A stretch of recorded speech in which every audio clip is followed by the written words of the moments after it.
Bom, gostaria de trazer aqui para o palco a Juliana Ferreira.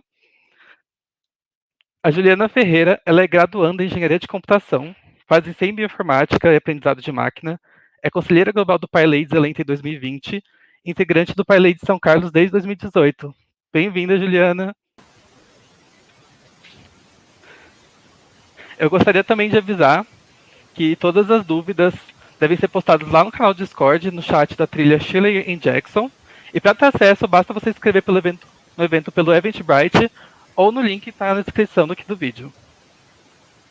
Também, além disso, eu gostaria de convidar vocês para acompanhar a Python Brasil através de todas as redes sociais, @Python Brasil. E, além disso, também utilizar a hashtag PyBR2021.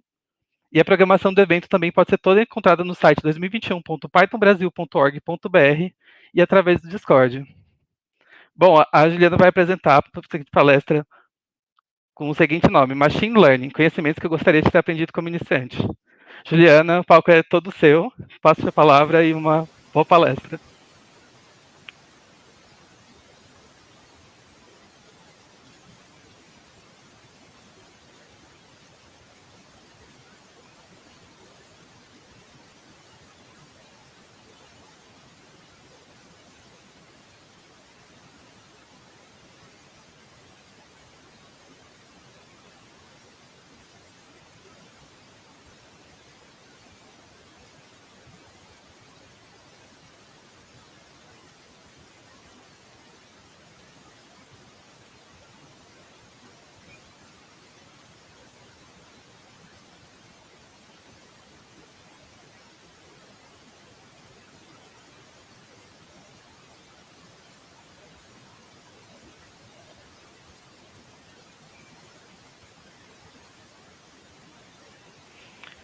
Juliana, com licença, a gente não está conseguindo te ouvir, está sem áudio.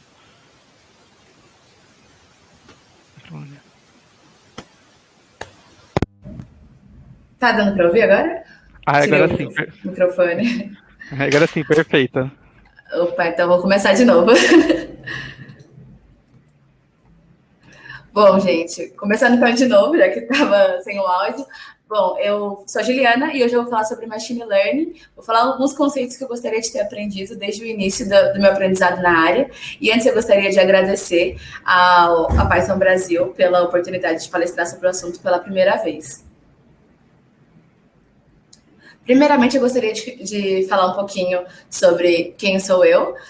Eu sou estudante de engenharia de computação na Universidade Federal de São Carlos desde 2019 e integrante do PyLadies São Carlos desde 2018. Então, pelas datas, dá para perceber que eu entrei na computação depois do PyLadies e eu queria salientar isso, porque eu sou muito grata ao grupo por ter me apresentado a área da tecnologia, que mudou a minha vida. E eu sou pesquisadora de iniciação científica pela FAPESP, nas áreas de bioinformática e machine learning, e sou conselheira global do PyLadies desde 2020. E eu não poderia deixar de falar também que eu sou fã de sitcom, adoro Friends, adoro How I Met Your Mother e de Steven Universe. Aceito recomendações, inclusive. Bom, na apresentação de hoje nós vamos ver o que é Machine Learning, os tipos de aprendizado, alguns modelos mais famosos e vamos ver também um pouquinho de código. Então, antes da gente começar a ver tudo isso, por que a gente está vendo Machine Learning? Bom, hoje em dia muitas empresas de grande porte utilizam Machine Learning em suas aplicações e também existem muitas pesquisas na área de ciências, meio ambiente e diversos outros lugares na parte de Machine Learning. Então, focando um pouquinho na parte das empresas, aqui são alguns exemplos de empresas que utilizam aprendizado de máquina. Então, por exemplo, nós temos o Spotify, que utiliza para recomendação de música, o Mastercard, que é um exemplo de empresa que usa para verificação de fraudes, o Gmail, que usa para verificar o spam que chega no e-mail, a Ford, que está utilizando Machine Learning para criar automóveis autoguiados. Além disso, também acho bem interessante esse caso da Netflix, que eles têm thumbnail personalizada para cada perfil, então, dependendo do seu perfil, o algoritmo deles recomenda a série ou o filme com uma thumbnail diferente. Então, em vários lugares está sendo utilizado Machine Learning. E por que Python para Machine Learning? Primeiramente, Python é simples, por ser de alto nível, e ele é geral, então, por exemplo, em desenvolvimento web é utilizado, e faz com que mais pessoas tenham mais facilidade e estejam mais abertas a aprender a linguagem. Além disso, existe muita biblioteca para facilitar o aprendizado. Então, tem o NumPy, por exemplo, que é a biblioteca que faz operações matemáticas, o Scikit-learn, que a gente vai ver bastante ao longo dessa apresentação, o Matplotlib, que serve para visualização de gráficos, o Beautiful Soup, que serve para obter informações da web, e o Keras e TensorFlow, que são para a construção de modelos de aprendizado profundo, que a gente não vai abordar aqui, mas é interessante que vocês saibam que existe. Mas agora, voltando ao tema, o que é o Machine Learning? Voltando ao nosso escopo. Uma definição formal é que o aprendizado de máquina é um subcampo da engenharia e da ciência da computação que evoluiu do estudo de reconhecimento de padrões e da teoria do aprendizado computacional e inteligência artificial. Então, aqui, a palavra-chave é reconhecimento de padrões. A gente vai ver que isso é um fato dentro do Machine Learning, mas essa definição não é tão abrangente assim, ela é um pouco aberta demais para a gente entender o que realmente funciona. Então, aqui nós temos uma imagem que as sub-áreas da inteligência artificial. Então, nós temos como que a inteligência artificial abrange, por exemplo, machine learning, processamento de linguagem natural, visão computacional, robótica, entre outros.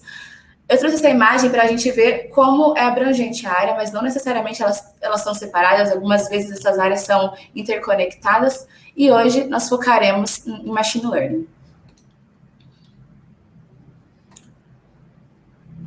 Dentro do aprendizado de máquina, nós temos vários tipos de aprendizado, mas a gente vai ver sobre 3 aprendizados hoje. O supervisionado, o não supervisionado e o aprendizado por reforço.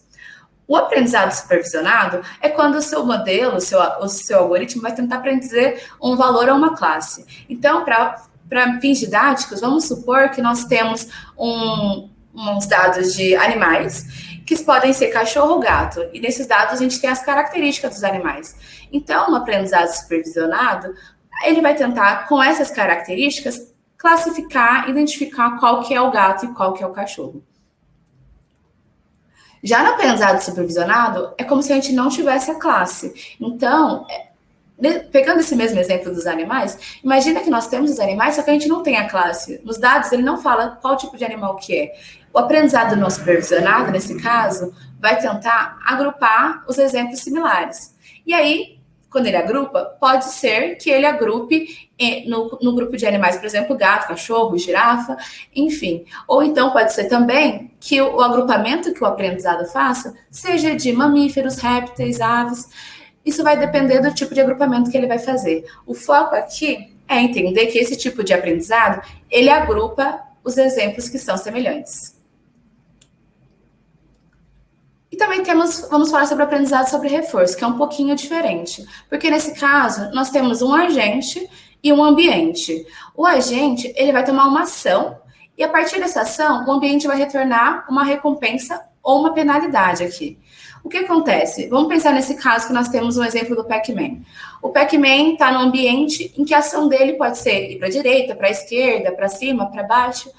Dependendo da ação que ele toma, por exemplo, quando está nessa esquina, encontrando com o fantasminha, ele vai tomar uma penalidade, se ele for em direção ao fantasma, ou se ele vai tomar uma recompensa, se ele for para cima, porque ele vai ter ganho mais pontos. Então, é meio que assim que funciona. E daí, quando você dá uma recompensa, a chance do agente fazer essa ação novamente, quando ele estiver nesse estado, é maior. Já se você dá uma penalidade, a probabilidade dele fazer essa ação vai ser menor. Então, essa é a diferença entre os tipos de aprendizado. No caso, nesta apresentação, nós vamos focar no aprendizado supervisionado, para que a gente possa ver desde o começo do pipeline, que é a divisão dos dados, e ver a implementação até o final aqui dessa apresentação. Então, voltando à definição do que é o aprendizado supervisionado, ela é a tarefa de aprendizado de máquina que consiste em aprender uma função que mapeia uma entrada para uma saída com bases em pares de entrada e saídas de exemplo. Então, pensando naquele exemplo novamente, nós temos as nossas entradas, que são as características dos animais, e nós temos as classes dos animais ali, que é cachorro ou gato. Ele vai tentar encontrar uma função que vai mapear cada entrada com cada saída para fazer uma predição.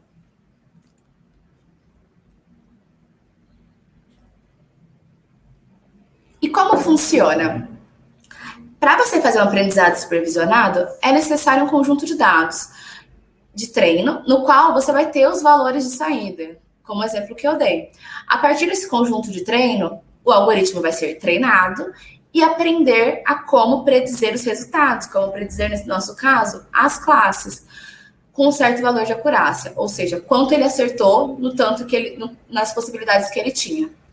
Para ficar ainda mais claro como que essa demonstração, como que esse aprendizado funciona, eu trouxe também o pipeline divididinho para ficar bem claro na cabeça de todo mundo, mas pode ter dúvidas também depois. Então, nós vamos ter inicialmente um conjunto de dados. O conjunto de dados, ele pode ser uma imagem, pode ser um texto, mas para fins didáticos, vamos pensar numa planilha Excel, só para fins didáticos, no qual você pode... seu conjunto de dados tem 100 linhas. E aí, a primeira etapa é você dividir o seu conjunto de dados em dados de treino e dados de teste. Então, nesse caso aqui, vamos pensar que 70 linhas foram para treino, 30 linhas foram para teste. Por que eu escolhi esse número? Foi arbitrariamente agora, mas é um número que é bastante usado, inclusive. 70% para treino, 30% para teste.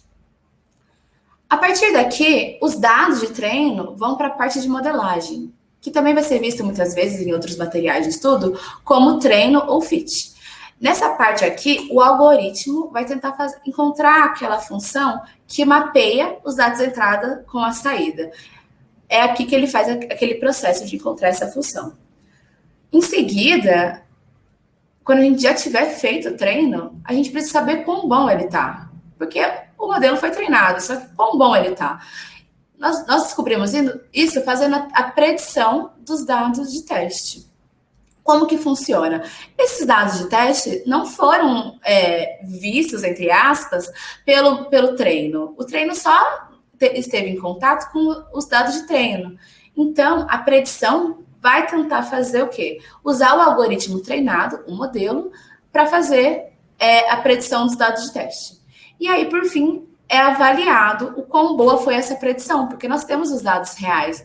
Naquele exemplo, se era gato ou se era cachorro. Então, a gente vai ver se a predição aqui dos dados que não foram vistos pelo algoritmo realmente foi boa. Então, por aqui nós vimos o pipeline. Vai ser algo que a gente vai botar a mão na massa já para ver como que é. E agora, nós vamos ver um pouquinho de terminologia. Dentro do aprendizado supervisionado, nós temos a classificação ou a regressão. Mas fica tranquilo que essa parte é bem tranquila de entender. O algoritmo de aprendizado de classificação, ele vai fazer a predição de classes categóricas. Ou seja, no nosso exemplo, gato e cachorro, são duas classes categóricas. Ou, nesse exemplo aqui, identificar uma flor com base em suas características. Eu não dei esse exemplo à toa, eu vou usar depois um dataset íris, que é um dataset de flor, e daí... Então, é outro exemplo de classificação. Então, são exemplos, quando o algoritmo supervisionado vai fazer a predição de classes categóricas. Já na regressão, o algoritmo se preocupa em realizar a predição de valores reais. Então, como a gente tem exemplo, o preço de aluguel de uma casa com base em suas características. Quais são as características? Poderia ser o tamanho da casa, em qual bairro ela está localizada, quantos banheiros tem. Todas essas seriam características, que também são chamadas de features. E daí, essa é a diferença básica. Regressão é para valores reais, classificações é para classes categóricas. E agora vamos botar um pouquinho a mão na massa. Não tão na massa, porque estamos com prints, trabalhando com prints, mas a gente vai ver a primeira etapa do processo, que era a divisão dos dados. Então, antes de dividir o dado, nós temos que obter o dado. Então, para obter o dado, eu usei a biblioteca scikit-learn e eu fiz from sklearn.dataset import load iris.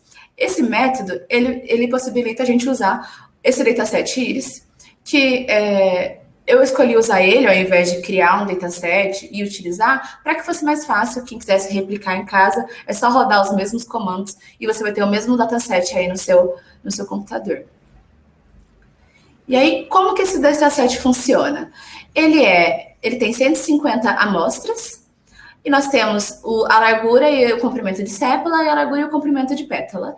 E nós temos o nosso target. O target aqui é a mesma coisa que a saída, que a classe que a gente viu até agora. Eu estou trazendo com um nome diferente, porque algumas vezes nós vemos diferentes nomes em cada lugar e fica meio confuso. Mas aqui, então, é a nossa classe, que pode ser a flor setosa, a versicolor ou a virgínica. Eu nem sei se eu estou pronunciando o nome dela certo. Agora que nós já obtemos o nosso dataset, o que nós precisamos fazer é dividir em dados de treino, que é os dados que vão ser a entrada do nosso algoritmo, nosso treino, e os dados de teste, que vão ser utilizados depois para a avaliação do modelo. Para fazer a divisão também, o scikit-learn facilita para a gente. Ele faz from sklearn.model_selection import train test split. Esse método aqui, você aplica ele e ele te retorna o X de treino, o X de teste, o Y de treino e o Y de teste nessa ordem. E a única coisa que você precisa passar como parâmetro são os atributos, as classes, né, aqui nosso target, e o tamanho que você quer para a sua divisão dos dados de treino. Então, aqui eu falei que eu queria 0,33%, que é 1/3 dos meus dados.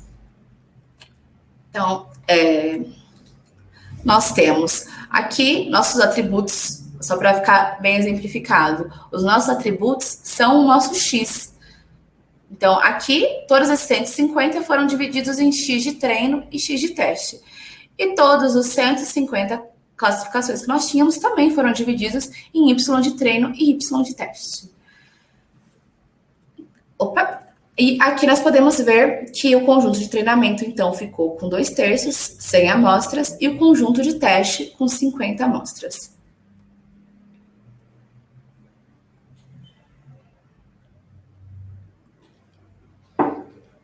Antes de nós implementarmos o treinamento, a gente vai dar uma olhadinha em 3 algoritmos famosos. Por que eu estou trazendo essa abordagem de mostrar 3 algoritmos famosos? Quando eu estava no começo do aprendizado, às vezes eu me via perdida em alguns comentários como tal algoritmo é mais robusto, tal algoritmo é mais sensível. Eu ficava, mas não é tudo a mesma coisa? Eles não estão todos aprendendo a fazer uma classificação ou uma regressão? E depois eu entendi que cada um, ele faz a escolha das classes de uma forma diferente. Então, primeiramente, a gente tem a árvore de classificação. O primeiro algoritmo que nós vamos falar, e ela é bem famosa nessa área. Ele é um procedimento de perguntas binárias a partir de características para obter o target, ou seja, a nossa classe. Para quem já conhece um pouquinho de estrutura de dados, já está um pouco familiarizado com essa estrutura. Nesse caso, nós temos os nós e o nó raiz, que são os nossos atributos. Então, lembrando ali os nossos atributos, era comprimento e largura de sépala, comprimento e largura de pétala, e os nossos nós seriam as classificações das nossas flores. A versicolor, esqueci o nome das outras já aqui, virgínica. Então, é assim que funciona. Aqui nós temos um outro exemplo, esse aqui foi criado por mim, de uma árvore de classificação que vai separar qual que é a fruta desse conjunto de dados imaginário, em que nós tínhamos essas 5 frutas: abacaxi, banana, melancia, morango e jaca. No caso, a árvore de classificação tem convencionalmente que quando ela vai para a esquerda é o valor quando a condição é verdadeira, e para a direita quando ela é falsa. Aqui, então, por exemplo, quando a cor é amarela e o peso é maior que 1 quilo, é um abacaxi. Se não, vai ser uma banana. E daí, só que tem um ponto importante da árvore de classificação, que é escolher quais são os atributos que vão ficar mais ao topo da árvore, porque eles fazem grande importância, né? Dependendo da ordem que você vai colocar o atributo mais ao topo da árvore, mais ao meio da árvore. Como que escolhe? Para isso, a gente escolhe os atributos que são mais puros, ou seja, são os atributos que melhor dividem o nosso conjunto de dados. Então, por exemplo, aqui, com 2 condições, a partir da cor amarelo, já foi possível encontrar duas frutas. Então, nesse conjunto de dados imaginário, a gente tem o cor amarelo como o atributo mais puro. Mas, na prática, como é que ele encontra qual é o atributo mais puro? Para isso, existem funções de pureza.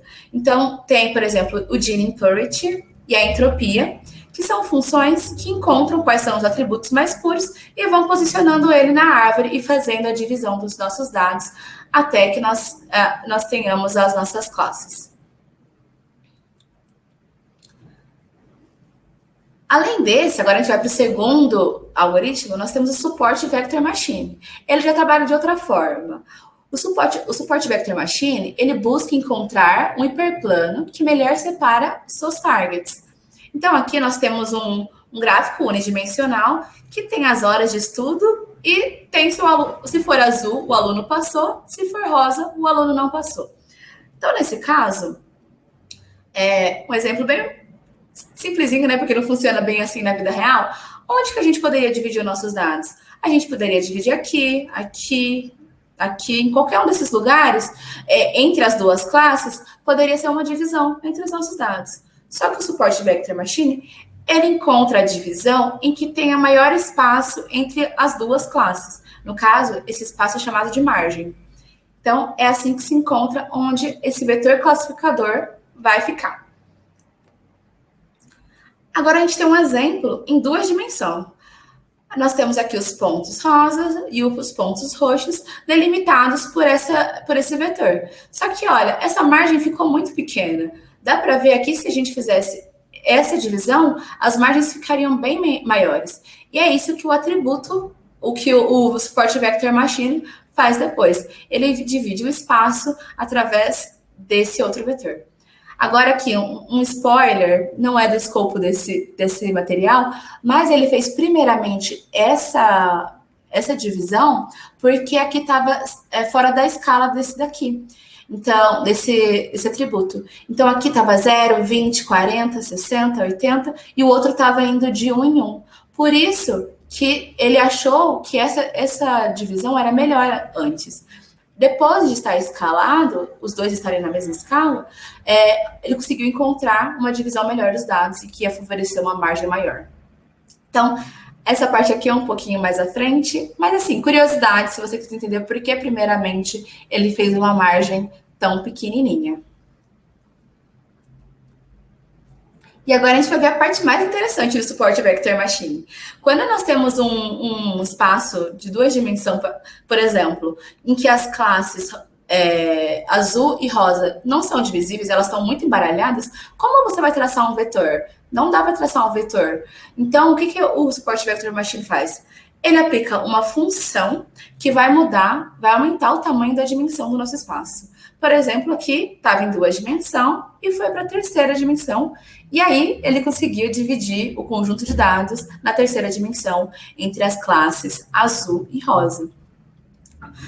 Essa função que divide o espaço, a gente também não vai se aprofundar nela, mas ela se chama kernel function, e daí existem diferentes funções para fazer essa mudança para outra dimensão. Mas é bem interessante ver como essa abordagem é totalmente diferente da outra abordagem que a gente tinha visto.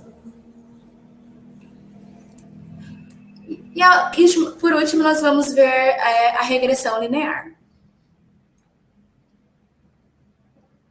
A regressão linear, como o próprio nome diz, ela é um método que encontra a melhor função linear que representa as relações entre as variáveis preditoras, os x, né, digamos assim, com o target do problema, o nosso valor.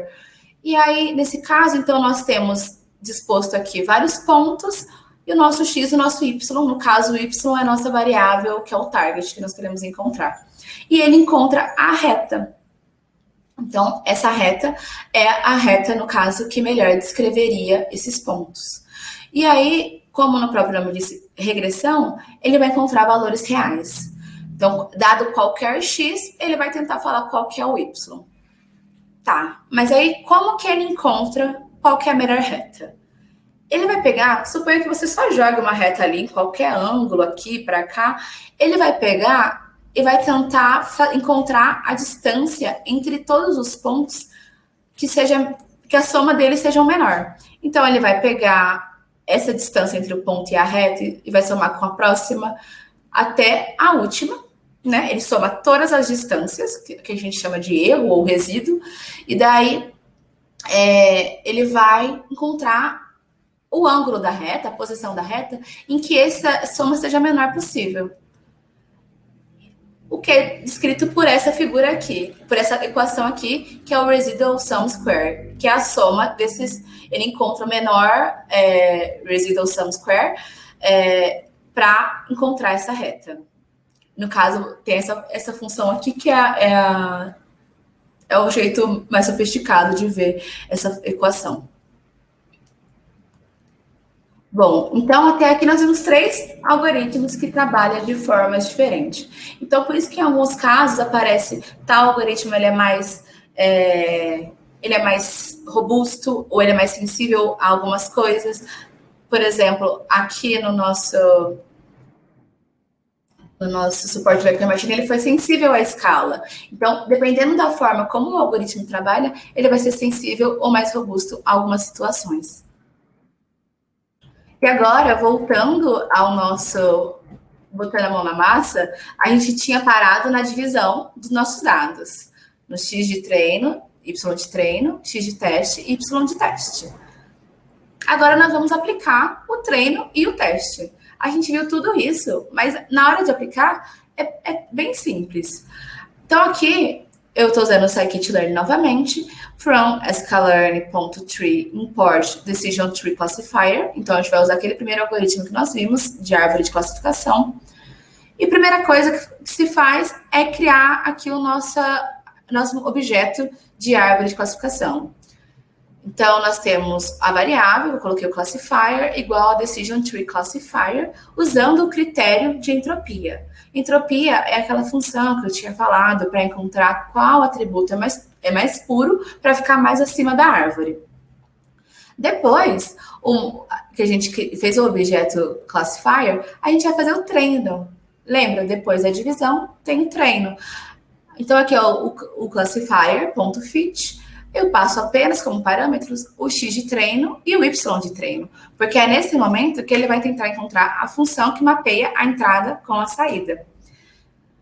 Depois de eu ter feito o treino, salvou aqui o modelo, na variável modelo que eu criei, e agora a gente vai avaliar se o resultado dele foi bom ou não foi.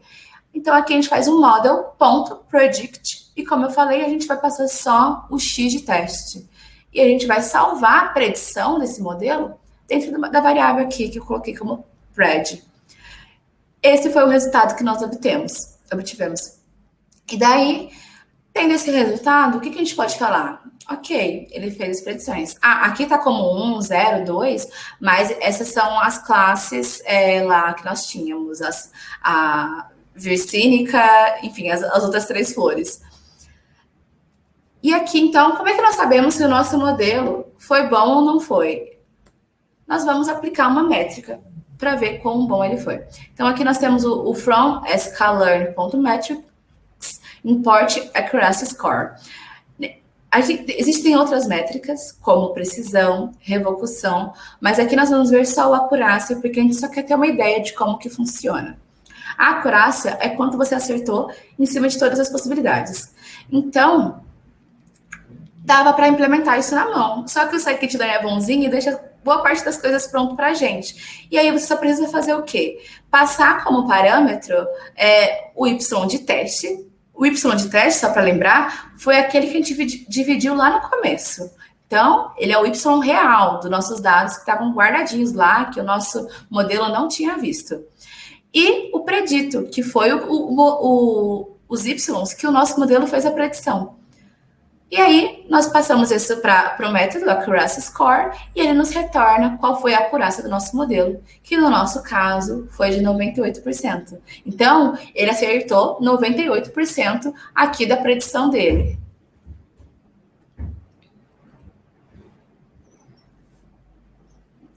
Também é possível apresentar como que a árvore fez a decisão, que eu acho bem legal de se ver. Então, utilizando aqui from sklearn.tree, import plot tree, você pode usar esse método para apresentar qual foi a árvore de tomada de decisões do seu algoritmo. Então, a gente pode ver aqui que a pétala menor que 2,45, ela conseguiu já fazer uma divisão que encontrava uma classe setosa. Então, ela era ali a mais pura, porque ela já conseguia fazer uma classificação logo lá em cima, na raiz da árvore. Depois, foi utilizada outras condições até encontrar as outras classes restantes.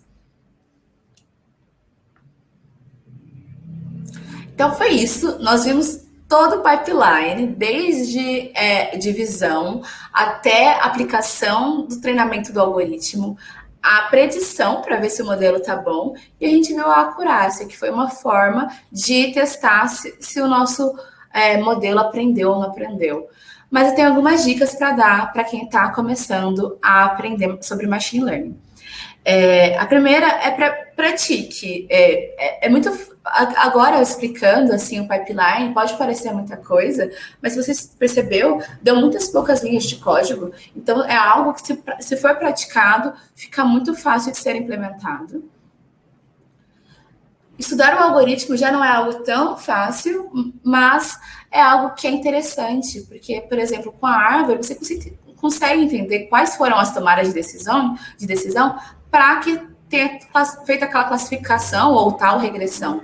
E aí você consegue se convencer do porquê. Passando uma moto aqui do lado, mas você consegue se convencer do porquê o modelo fez aquela decisão e você consegue até convencer as outras pessoas.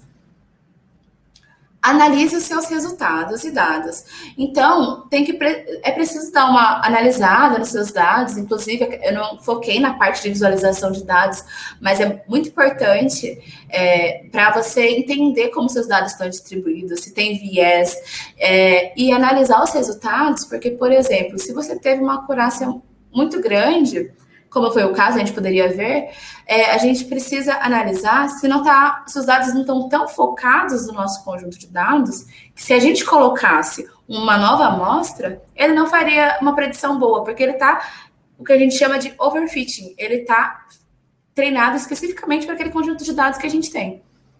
Então, por isso é importante analisar os resultados. E aqui, por último, não tenha medo de errar. Ficou parecendo um pouquinho coach, mas não foi essa a intenção.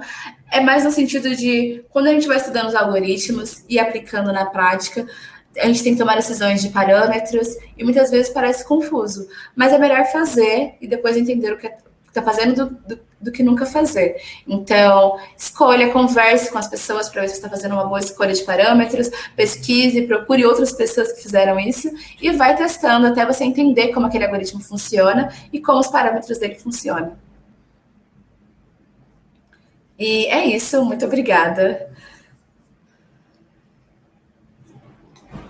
Nossa, parabéns, Juliana, foi incrível essa palestra. Depois, agora eu tô até incentivado a me aventurar na área de Machine Learning no final do dia agora. E bom, a gente tem uma perguntinha no nosso chat aqui. O Vini Antunes, ele perguntou o que representa as cores na árvore que você tinha mostrado na sua apresentação. Agora há pouco. Essa árvore ou a outra árvore? Acho que é aquela que é Kit Learning tem a função que... Tá, então é essa daqui. Nesse caso aqui, ele só separou as classes, em quais são cada cor. E aqui, aparentemente, ele está fazendo a cor um pouquinho mais fraca para qual tem mais chance dele ser a classe dividida. Eu nunca pesquisei o motivo das cores aqui do meio, mas eu acredito que seja isso. A parte da classe são isso mesmo. Ele separou por cada classe. Show, perfeito. Enquanto ainda não tem algumas perguntas, eu gostaria de perguntar também se você tem alguma recomendação de uma pergunta minha, né? Se você tem uma recomendação de algum material para quem está começando na área, para quem não teve muito contato. Na verdade, eu até tinha deixado um slide, mas eu acabei não passando, deixa eu ver, tá aqui ainda. Então, eu tenho essas recomendações de estudo, que foram, inclusive, algumas eu utilizei aqui na confecção do material. O StatQuest é um canal aqui do YouTube que tem, assim, é muito legal os vídeos dele, muito divertidos e fáceis não, mas ele explica de uma forma que fica mais tranquila. O iGirls é uma comunidade de mulheres na inteligência artificial, que tem bastante material também no YouTube, e elas organizam vários eventos. O Hands-on Machine Learning é um livro que tem bastante implementação de código, então, se você está um pouquinho perdido em como programa, ele mostra lá o passo a passo de como programar e também dá a explicação teórica. E o Scikit-Learn, ele, além da biblioteca, ele tem uma boa documentação e explicação de como os algoritmos funcionam. Bem legal. Show. Nossa, bom demais. É muito conteúdo. Aí surgiu outra dúvida aqui também do Bruno. Ele queria saber se a regressão linear também precisa de dados de treino e teste. Sim.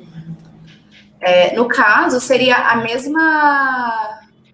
o mesmo processo. A gente faria no caso aqui nós chamaríamos diferente, né? Colocaríamos linear regression, e daí nós faríamos bem parecido, e na hora de treinar, nós também passaríamos os dados de treino, e nós faríamos a mesma coisa, faria um model.predict com um X de teste, para tentar fazer a predição, só que agora dos valores reais, no lugar dos valores categóricos. Perfeito, Ju. Foi incrível. Queria te parabenizar mais uma vez, a galera aqui no chat, tá? Te parabenizando demais. Várias pessoas falando que não tem contato com o mundo de Machine Learning, deu uma noção geral muito boa. Foi incrível. E eu também gostaria de agradecer a todo mundo que assistiu aí a palestra. Foi demais. Se você queria deixar alguma palavra? Eu gostaria de agradecer novamente a Python Brasil pela oportunidade, e foi muito legal. Qualquer dúvida podem me chamar depois, que a gente conversa, bate um papo. Sim, sim. Você vai estar no Discord, né, agora há pouco. Para quem quiser surgir mais eventuais dúvidas, a Juliana vai estar lá no Discord. E é isso, gente. Muito obrigado por terem participado. E a programação volta logo após o intervalo. Continuem aqui.